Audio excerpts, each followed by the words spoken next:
Il existe des radiateurs antigel et de petits chauffages à profusion, mais lesquels sont vraiment efficaces et lesquels ne sont qu'une solution de secours. Aujourd'hui, nous examinons 5 modèles, du plus faible jusqu'au meilleur appareil. On commence avec le petit radiateur antigel de Gude. Il arrive dernier dans notre classement. Pourquoi? Parce qu'il est conçu avant tout pour de toutes petites pièces. Nous parlons de débarras, de petites caves ou encore d'un réduit. Avec ses 520 watts au maximum, il fournit juste assez de puissance pour éviter le gel, mais pas davantage. L'appareil marque des points grâce à son thermostat réglable en continu, sa protection contre la surchauffe et sa construction très compacte. Il est léger, silencieux et prend très peu de place. Pour de minuscules pièces, il peut remplir son rôle. Mais au-delà, il atteint vite ses limites. Pour des pièces à vivre ou même des caves de taille moyenne, il est tout simplement trop faible. Autre inconvénient, il n'est pas adapté aux environnements humides, donc à éviter absolument dans une salle de bain ou une pièce humide. Je ne le recommanderais que si vous voulez maintenir hors gel une très petite pièce et chercher un appareil économique et peu encombrant. Tous les produits de ce test se trouvent d'ailleurs au meilleur prix dans la description sous la vidéo. En 4e place, on retrouve le chauffage soufflant de Gude. Avec jusqu'à 3000 watts, c'est un vrai concentré de puissance, il chauffe rapidement de petites et moyennes pièces, et grâce à sa fonction ventilateur, il peut aussi simplement brasser l'air. Cela le rend très polyvalent. Particulièrement pratique, l'élément chauffant en céramique PTC. Il assure une chaleur propre sans odeur de poussière brûlée, ce qui est intéressant pour les personnes sensibles ou allergiques. Son format compact et sa poignée de transport le rendent facile à déplacer. Mais ses faiblesses apparaissent rapidement. Avec IP20, il est uniquement prévu pour des pièces sèches, donc pas question de salle de bain. De plus, il est nettement plus bruyant qu'un radiateur à huile ou qu'un antigel sans ventilateur, et utilisé en continu à pleine puissance, il fait grimper la facture d'électricité. Il convient à ceux qui veulent chauffer rapidement une pièce, par exemple dans un garage ou un atelier, mais comme solution permanente, ce n'est pas l'idéal. Si la vidéo vous plaît jusque-là, n'oubliez pas de laisser un like et de vous abonner à la chaîne pour ne rater aucun autre test. En 3e place arrive le classique de DeLonghi, un radiateur à huile. Il apporte une chaleur bien différente des petits soufflants.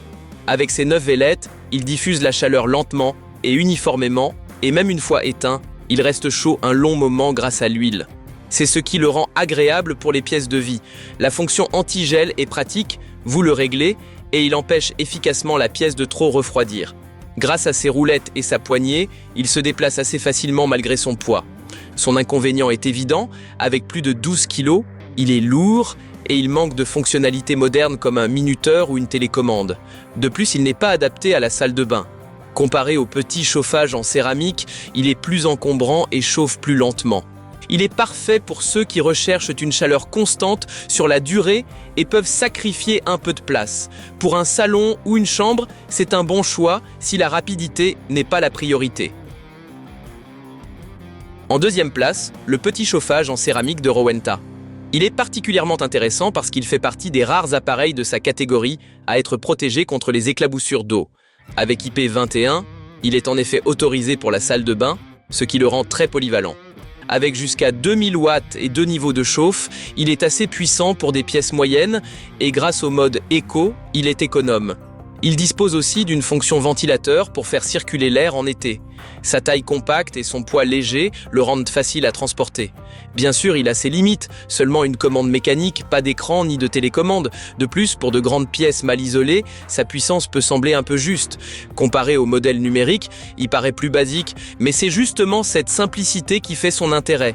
Ceux qui veulent un appareil fiable, sûr et facile à utiliser, même dans une salle de bain, trouveront dans ce modèle une excellente option. Et en première place, notre grand gagnant, le Dreo Atom One.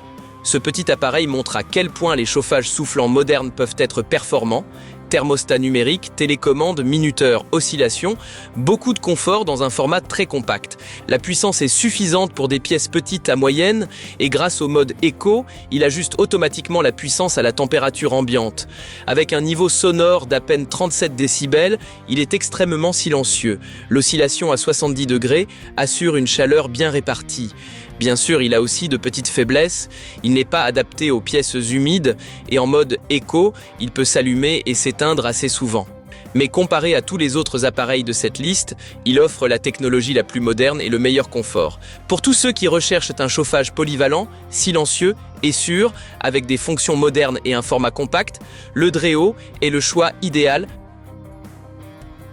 Allez voir les liens dans la description, vous y trouverez les meilleurs prix pour les modèles présentés. Et si la vidéo vous a plu, laissez un like et abonnez-vous à la chaîne. Vous ne manquerez ainsi aucun des prochains comparatifs.